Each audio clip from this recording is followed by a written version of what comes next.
Things happen as the Friday the 13th audience gets older. And you wonder, are you still going to be appealing to an older audience that liked it 10 or 15 years ago? Or are you looking for kids who are 15 years old being exposed to it now? One of the things you discover is that all kids have seen it. And, PG-13 and R rating notwithstanding, if you want to see Friday the 13th, you're going to see it and see it and see it. And you find out that there's a lot of people that just enjoy the ride. And they're not there for normal theatrical purge the emotions with pity and fear kind of thing. They're there for kind of a ride. And I don't think that there is a core age or core demographic any more than there's a core demographic for a roller coaster ride. But it's there. And not everybody likes roller coasters, and that's fine. But there is that core audience, and I think so long as you're willing to embrace that core audience and give them what they paid for, I think you're much better off.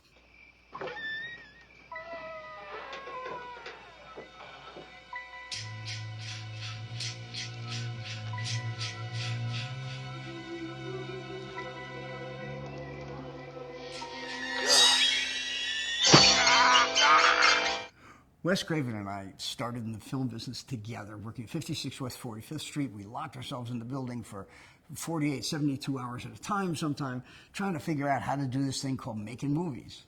And it's ironic that after, I don't know how many years, I came up with the notion of Friday the 13th, and Wes came up with Freddy. And I don't know why, I think it may have something to do with the water that we were drinking at 56 West 45th Street, on why it is that the two of us came up with these icons. I think that both of us didn't know what we didn't know. And so consequently, we just went out and did stuff, and we made some mistakes, and we made some really cool choices. But I think it came from the freedom of not having a set of rules to live by. But, we were friends, and we were rooting for each other, and we always were. That never stopped. It's always hard to get a movie made. And I had gotten a bunch of movies made, and I finally got Friday the 13th made, and it was very successful. And then I was on the call list. And I remember a friend of mine, Jeff Young, said, everybody wants a shot at the new girl in the whorehouse. And you get paraded in, and you get looked at and talked to. And the studio executives, I had no idea how powerful these guys really were. They'd say, well, Sean, tell me about yourself, and what would you like to do next? And I believed that what they really had behind their desks was a file cabinet full of really good stories and scripts, and they just were looking for the right director to direct them. And if you would just reach behind them and give me a script, I'd be delighted to show you what I could do. I thought of Friday the 13th as being sort of my sample reel. But it wasn't. What everybody really wanted me to say was, I want to do Friday the 13th, and it's going to be so much better. And there's a whole world of things to explore here. And then they would have just given me wheelbarrows full of money to go do that again. And maybe even again after that, because I had done the thing that they were trying to do, and which is to say, created something that people were willing to pay $5 to sit down and watch. And I didn't know that. I said, I really would love to do like a spring break musical.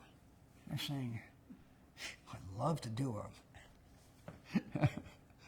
a love story. Yeah, from the producer director of Friday the 13th comes a heartwarming story of love and forgiveness. I was very fortunate with the success of Friday the 13th, whether my own fault or just reflected success. But it was very, very helpful to me. And it didn't get a lot of critical acclaim, but it was an event. And I created an event. When you look at them and they were getting panned, and you say, well, it's so simple. And they're so stupid. And so this army of people decides to make their own versions of Friday the 13th or Halloween or whatever it is, and none of them succeed. Part of it is just dumb luck and timing, but you realize it's just not as simple as it seems on the face of it. That basically the few of us that have made a success out of this have been just dumb lucky. And yes, we work very hard, but something else happens, and you have to have whatever craft you've got and some luck, and you're there at the right time in the right place. But it's not as easy as it seems, because it's just not.